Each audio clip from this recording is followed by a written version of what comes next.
Ladies and gentlemen, this is Value Wrestling Podcast. I'm your host, the Big Time BT Bald, along with my tag team partner, the man himself. Wallace Clark. Yes, because that was the intro right here for the Value Wrestling Podcast. And let's bring us up on cam. And today, as you can tell, we are doing this a little bit remotely. We both just got done watching the newest episode of United Wrestling Network's Primetime Live episode 4444. Yes, there we go. And we've completed the test that we said we would do for you. We would do 4 episodes. We did our 4 episodes. We are still alive, and that's a lot to say. So, episode 4, I don't know what to say. Episode 1, 2, probably put you to sleep. Episode 3 looked like they were on a rebound, and episode 4 just took a lot of the wind out of the sails, I think. I think they call it diarrhea dribble. Diarrhea of the mouth for sure. Let alone not just what they put on the episode this time, but the fact of the matter that they had like technical difficulties in the middle of all this was ridiculous. Like half of a good part of a match was blanked out. Like, I mean, what are you doing? Plus your camera work just looked like it went shoddy. Like, I don't know, maybe everybody said we don't care this week. The announce team was horrid. I don't know why they switched out everybody now and changed it all up again. It was just, I don't know. I'm just saying, when as much stuff that we talk about, as much trash talking we do with Kevin Dunn and the WWE, Kevin Dunn would be an upgrade. Maybe if they go and hire Kevin Dunn, maybe, things can get better for them for a little while, and maybe things will get better for WWE, and we'll all be happy. But I don't know what to tell you about this. So we'll quickly review this show. We'll get that out of the way. Then we'll do an overall assumption of the 4 episodes that have come out. Kind of go over that in our opinion and what we think we're going to do from here, what we think you should do from here, and how that crap went down. So we opened the match, or we opened the show. We had this. I do like the opening. Like, they finally, the first episode or two, they didn't do this, but the last two, they've done the opening where they've had everybody kind of introducing themselves, shooting a promo. So it kind of gets me invested in, like, okay, I kind of know who you are now. I kind of know what you're doing, and they're doing the old school thing from the old pay-per-views with WWE. Like, before the pay-per-views, they'd have everybody, especially at the Rumble and different things, they'd have the promos or somebody doing their shoot. So you knew who these people were, who they were going up against, kind of what you were getting into, which is nice. I do like that. After that, not a yeah. Anyways, first matchup was Brian Idol versus Levi Shapiro. This was Levi Shapiro's second televised match. I think he was in the very first episode. He came to the ring with Howdy Price, and we had Levi Shapiro win with a loaded glove.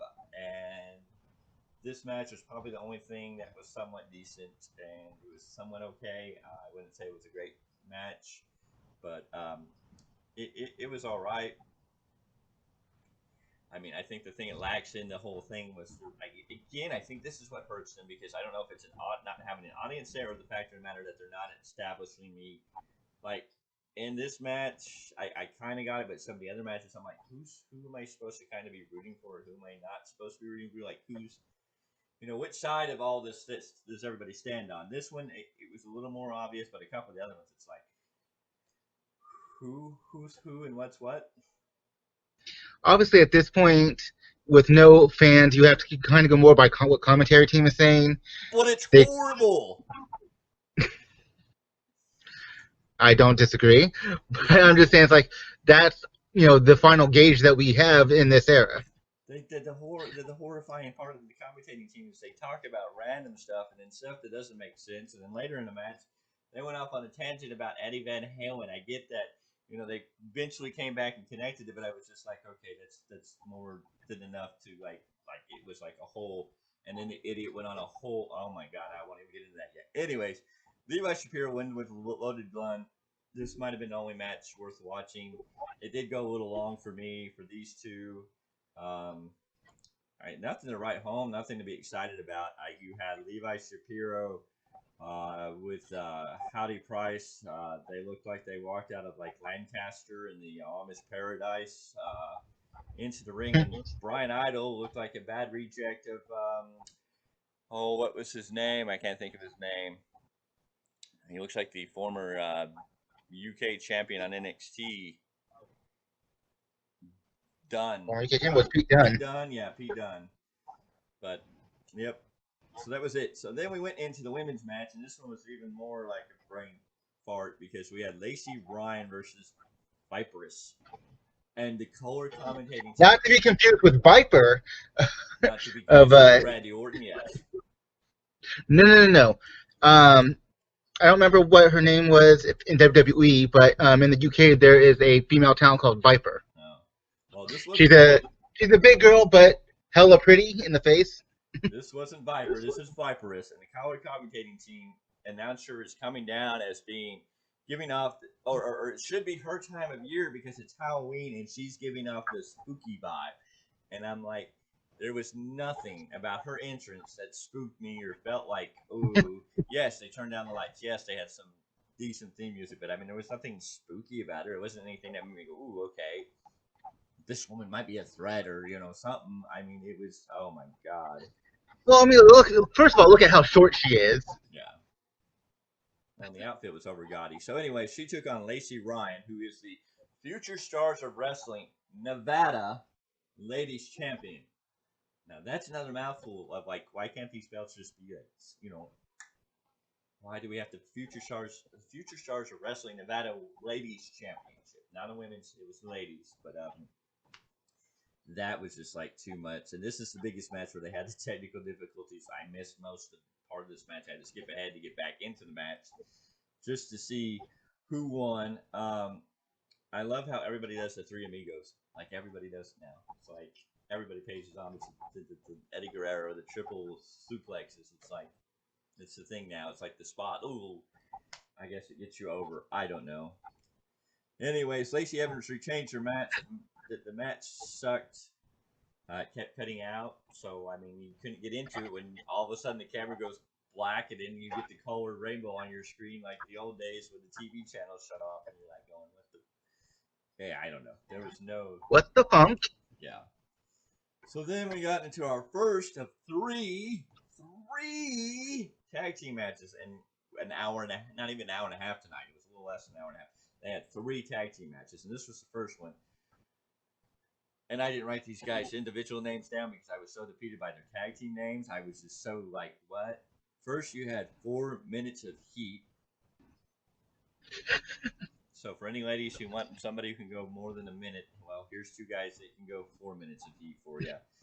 And they went up against Beef Candy, who were being brought down to the ring by David Flex or Flex McFein or Flex something or I don't know who, what, or what his name. Like they introduced him as David Flex, or they advertised him on the screen as David Flex, but then they said his name is Flex something. I don't know. The announcer kept giving me different names, which I'm like, okay, is his name David Flex or is his name this? Like, you guys can't do this on the commentating team. Tell me the person coming to the ring's got one name and then change his name while you're commentating. And of course, I'm just starting to wonder if his name really was just Flex Placid. Flex his ass out of the ring. But anyway, see, this was the match that 4 minutes of heat. They were from Portland, Oregon, which we got to know because they made the long 15-hour drive down to the Thunder Studios for this match because they're an old school team doing the old school. I don't know. They rambled on about it, but this match was dedicated to Eddie Van Halen, and we got this whole Eddie Van Halen yammer about for like a big majority of the match. Instead of talking about the match, they're talking about the team that are supporting Eddie Van Halen in this match. And 4 minutes of heat won with what is called the power ballad, and then we got the bag joke. Well, that was well done, and they rocked him like a hurricane, and the stupid color commentating guy, whatever his freaking name is, a freaking idiot, couldn't stop going with the stupid rock songs of the 80s, leftover crap, and I just wanted to be like, dude, come here. I get your point, but it was, oh. The only thing that was good about that match was I like the finishing maneuver. Yeah. I did. The power ballad. And like I was saying off air, I hate the name, 4 minutes of heat, but I would love to see someone do something with them and develop them. It's like I feel like there's a little potential there. The commentary team did no service to anyone. but it's like I feel like there's something there, but it needs to be developed right. This may be true, and maybe they do, but I mean, 4 minutes of heat kills me anyways, and then I don't. The 4 minutes of heat and then the rock band type of, I'm just kind of like I don't know. I hated the whole thing. The finish maneuver was great. I love that. I love the power bout idea, but it's got to make me feel like it's connected to what 4 minutes of heat is. 4 minutes of heat. Of course, that makes me feel like it's 4 minutes of heat would be more of a better name for somebody like FTR in that sense. Like I could see them being 4 minutes of heat and getting heat on them because that's what they're good at. But it's still a Mm, stupid name. I I don't think the name connects to anything really. No. So I don't care how great of a performer you are, or performers in this case, but that name, nah. What if we brought back Jamal Umaga, put him back with Rosie, and had 3 minute warning against 4 minutes of heat? In fantasy booking, Would three that be minutes. would that be 7 seconds in heaven? Well, it would probably be heaven after After the one, two, two, three. three. Anyways, then we got into your new buddy Platinum Max Caster, who's the best wrestler alive, who came out doing his own rap video. They showed him rapping from his apartment home or whatever. And he's from Music City, which Music City, defined by all means, is Nashville, Tennessee. So I was kind of like, so this guy's coming out from Nashville, Tennessee. Because Motor City or Detroit or Motown Yeah, would be that, but the Music City, the music city capital of the world, the place that we all call Music City is Nashville. That is listed as Music City. If somebody talks about going to Music City, it's usually there. correct. So it was just kind of interesting that he's rapping. He's talking. They calling him from Music City, which I'm sure they're not really referring to Nashville. They're just saying Music City as a place. But As a fictionalized place or place to hail from. yes, and so he took on the only guy I've liked on any of these shows, and that was Dirty Daddy Chris Dickinson. And I don't know why I have to like the one guy with the dumbest name of Dirty Daddy. Like he can be Chris Dickinson, he can be Dirty Chris Dickinson, but the Dirty Daddy thing is like it doesn't do it for me, but he does do it for me. Like his mannerisms, his promos, his work, everything about him I've liked. Like I do not know why he is not Impact or AEW. I will not suggest WWE for him at all. I'm sure he could go over Oh, there, but I think yeah, Vince yeah, would be no. like, you know who he looks like? He looks like the Brawler. He's gonna be my new Brooklyn Brawler. I know. I see it in your face. It's true. It's true. So, anyways, no, Chris Dickinson's great. There's nothing I can really complain about him.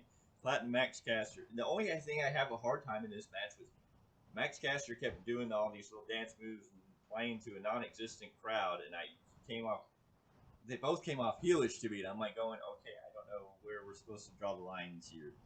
In the end, with the Death Valley Driver or whatever, yeah, I know it has another name, but I don't have it written down because this time they called it the Death Valley Driver. They didn't call it whatever it was last time he did it. Like one time he did it, it had a name, but the movie is the Death Valley Driver. And Dirty Daddy Chris Dickinson wins another match. As he should have. Oh yeah, Like, hands down. no, I mean he definitely won, and it was right, and that was it. I wasn't impressed with the Platinum Max Caster. I don't get how he gets to say he's the best wrestler alive when he's Bravado for the sake of bravado. yeah. But, I'll give him his rap lyrics. He decently did a nice, little thing song. I mean, you talked about sending him to WWE off camera, and I'm kind of like, so you're talking about the next R Truth? I can definitely see that. Um, I don't know. It's like, I think the reason why I watch some, like every once in a while, I watch indies like this is Mm-hmm. because I like to look at the potential. And while you look at Max, what was his name, Caster, Lancaster, Matt Caster. or Matt Caster, excuse me, thank you. He doesn't say it doesn't say he doesn't shine a superstar, No, but he's got nuggets of and he looks like he has certain tools that it's like they could be developed though, and that's what excites me. right now I'm not excited. But of course, he's on a show that's already crappy and it's already kind of irritating at me. So when he comes in, and I guess I'm only hyped because it's Chris Dickinson, so I'm kind of like rooting for him, and I'm not really caring about the other guy. And they didn't really do anything to put him over. They kind of make him look dumb, and the rap video was great. I think that helped him kind of get somewhere, and somebody could use that and develop into a character if they really wanted to, but he'd have to find the right place. AEW would probably be the right place for him to get on board right now. I don't see him. I mean, I could see him in WWE, but they would change him out so much that he wouldn't be what he's kind of got there. Like that little bit of rap gimmick, at least AEW would take and maybe project that, or at least he could maybe, if he got himself over enough, he could get on being the elite and do some rap stuff that can, progress that. But I think AEW is the only place I could see him progressing in that way. Yeah, he could go to Impact. Um, I don't think he's ready for a Ring of Honor era. WWE, Triple H might let him do his thing, but I don't think he'd get over too strongly on NXT for too long. And then if he went to that main roster, it would just he'd be a whole different person. So For sure. then we got into the Clorox bleach drinking match of the night, where it would have been better just to go to sleep. CM Punk, I'll take a go to sleep for this one here. The Bordega versus the Wolf Zaddies. I don't care. I do not care. I do not care. The Wolf Zaddies won with Zaddy faction, and all I could think of is Trish. You might want to give them some Stratisfaction instead of Zaddy fraction. It was I don't know. I hated this match. I hate everybody in it. I hate the team names. I hate the gimmicks. I just hate it all. It's all just garbage to be there. The Wolf Daddies need to STFU, get a manager to be their spokesperson, a good manager, not like Price, whatever the heck his name is. That's with Levi Shapiro. I can handle the name if they just zeroed in on the in-ring product and had a good manager. So that's that. Then we got a commercial in the middle of a pay-per-view for mask from Pro Wrestling Revolution. You can get your own lucha mask, not a whole luchador mask, but just a face mask from your favorite luchador, so you can read that. Because we got a freaking commercial in the middle of a pay-per-view. They had this last episode as well. Well, I guess I didn't notice the last episode because I was enjoying it a little more. I guess now I was just a little more pissed off at this episode. It was a little more blatant. Like, really? You're telling me about buying a mask in the middle of an episode because you can't do anything else but find time to kill because you ran matches into the ground? Then we got to the main event, which was the Pope and Watts, or as they referred to him the whole time, Elijah Burks, which I thought was WWE, but I guess maybe he's got the name. I don't know. Maybe that's his real name. I haven't really researched the Pope. I first got introduced to him as the Pope D'Angelo in TNA. Then he became Elijah Burke in WWE. Then he disappeared off the world. And the whole time they've been advertising as the Pope. And then when he was wrestling, it's like, again, you tell me the Pope. No, it's the Pope Elijah Burke. Okay, like, cool. If it's the Pope Elijah Burke, why don't you just introduce him and tell me that's his full name? They took Because that would require them to be consistent, first of all. Yeah. They took on Ziggy Zicky, so it's a Ricky with It's Ziggy Dice. Zicky Dice, who looks like an garbage, and he brought out his Twitch buddy Effie as his mystery partner, and Effie looked like a Freddie Mercury wannabe gone bad. And Pertaining to Ziggy Dice, Zicky Dice, he's purposely bad. Okay, like that is his gimmick. So it's like I'm good with that because again, going back to NWA Power, I've watched that character. Apparently, he has roots also in Championship Wrestling from Hollywood. But as the Ziggy Dice character, it's like, okay, he's actually quite entertaining when put on the right platform and whatnot. It looks like an overbloated Joey Ryan, too many tattoos gone bad. I mean, he looks like some guy that's like be half naked at a football game rooting his eye. He just looks like a joke to me. Have you not seen the moniker Outlandish? That is kind of the whole point. Well, he was a joke. He was garbage, straight up. And Effie just FBI got nothing to say about. He looks like a bad Freddie Mercury joke. I mean, that's all I could see out of that. He came out, and I was just like, who the hell is this? This is your mystery partner? This is what we waited all week? You gave me Pope and Watts, who at least I feel have some level of prestige, and at least Pope in the name, and then Watts, because we've seen him on the show, and he looked somewhat impressive. And then you give me Ziggy Dice, who came out, and I was just like, who the hell is this? And he brought out Effie, and then I guess they have their own Twitch channel. Anyways, Pope and Watson's and it wins in the end. Sicky Dice attacks Pope at the end. Pope gets up and shoots a nice promo after it's all said and done. Going after him. Who knows what the future is going to be, but it's garbage. It was garbage. It was all garbage. It was garbage. It was trash. I'm sorry. If you want to see more episodes, feel free to go get your next episode. Oh, that's another story altogether. Feel free. I'm still harping on Ziggy Dice just because I know the character more. Yeah. But when you're looking at this UWN Primetime Live pay-per-view series as a whole,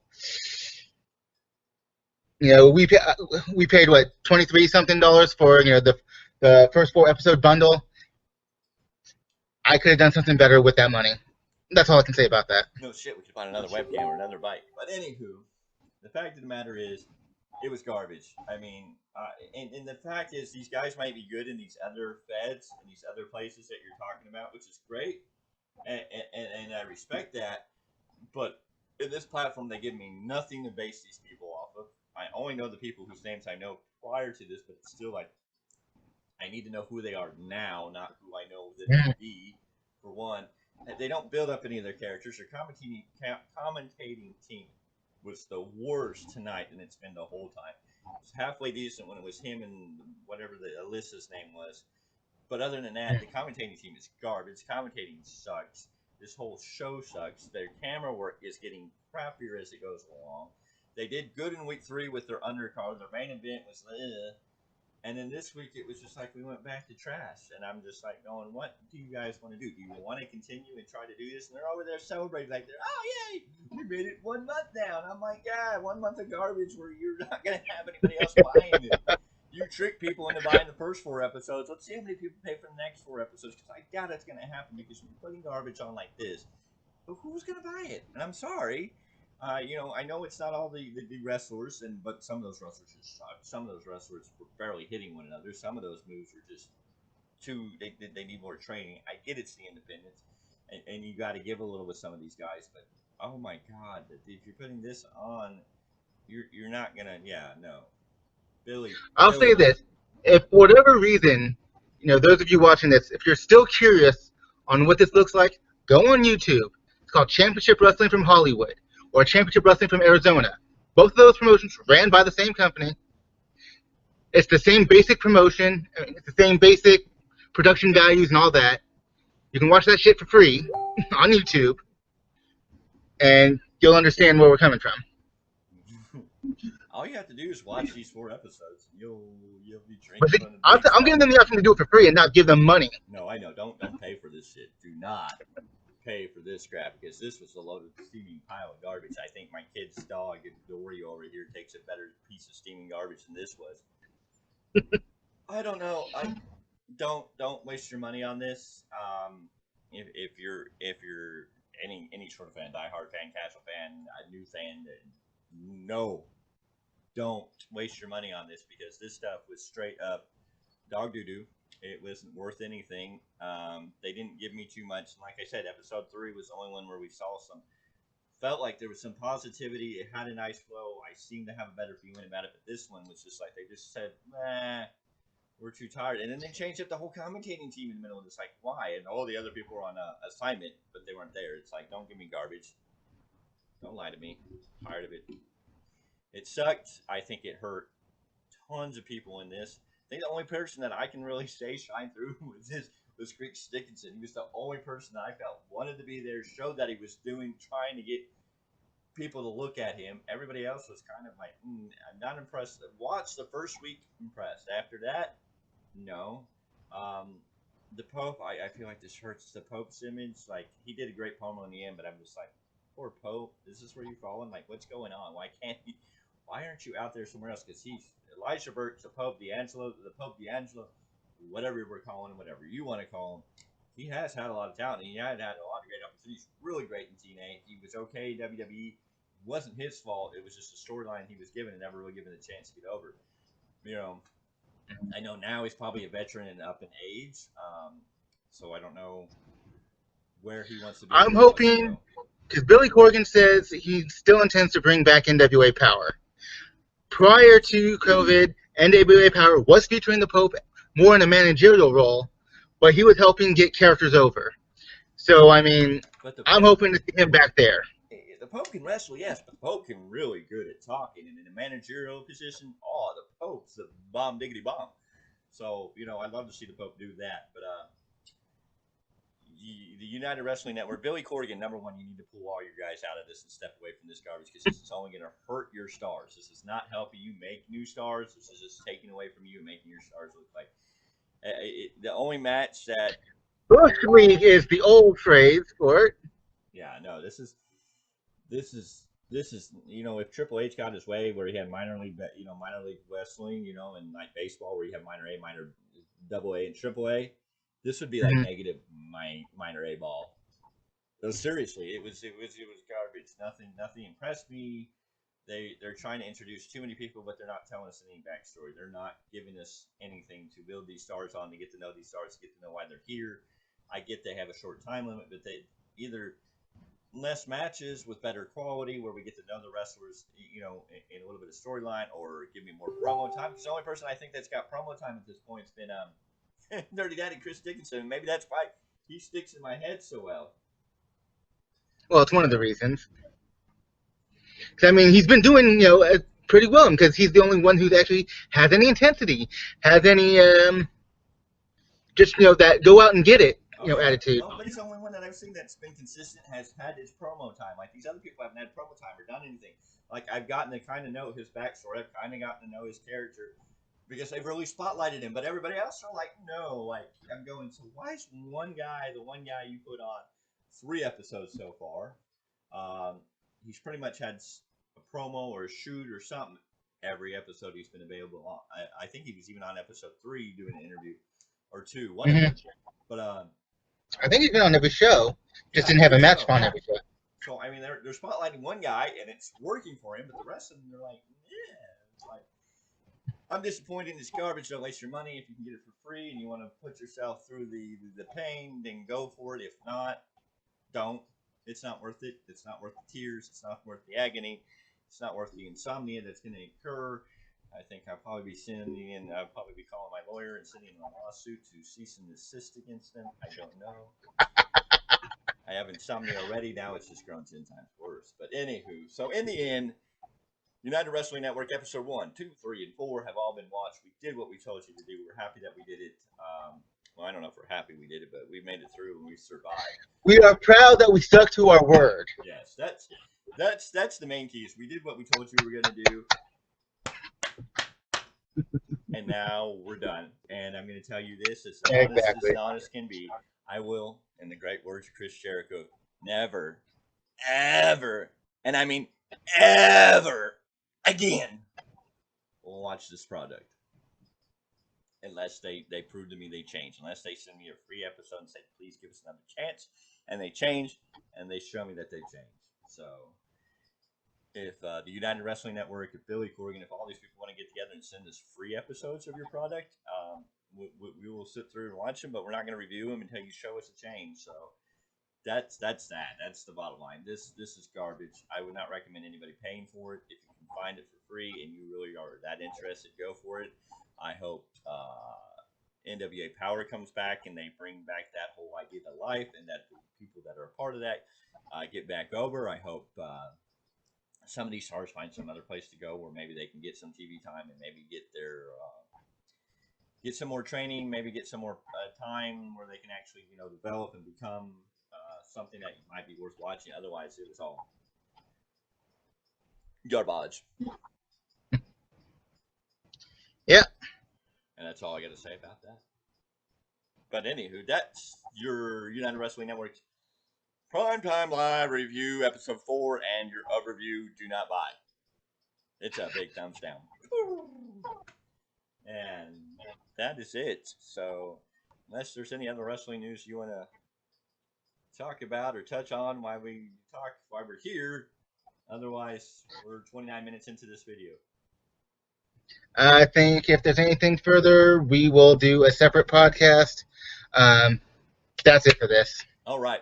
Well, we thank you for watching the Value of Wrestling podcast right here on our United Wrestling Network's review of episode 4 and the overall review of all first 4 episodes that we've done. We thank you for joining us. If you will, please help us by hitting that subscribe button. As we grow with viewers, we get to expand. The more viewers we get, the more likes we get, the better the algorithm for YouTube to put us out on the forefront so other people can find us. So we need you to subscribe, like, share, favorite. Also, if you go ahead and hit that bell for notifications, you'll know when we upload our next videos or when we go live, because now we are doing the live um, running after after pay-per-views right now. We may do more lives. I don't know. It's all up to the future and what's going down. So pay attention. So ring the bell, subscribe, leave a comment below, give us a thumbs up if you liked it, and if you have any suggestions or anything else you'd like us to review, drop us a notification right down there in the bottom, right there below. Whatever you want to say, we're going to read over the comments, and we thank you, and good night.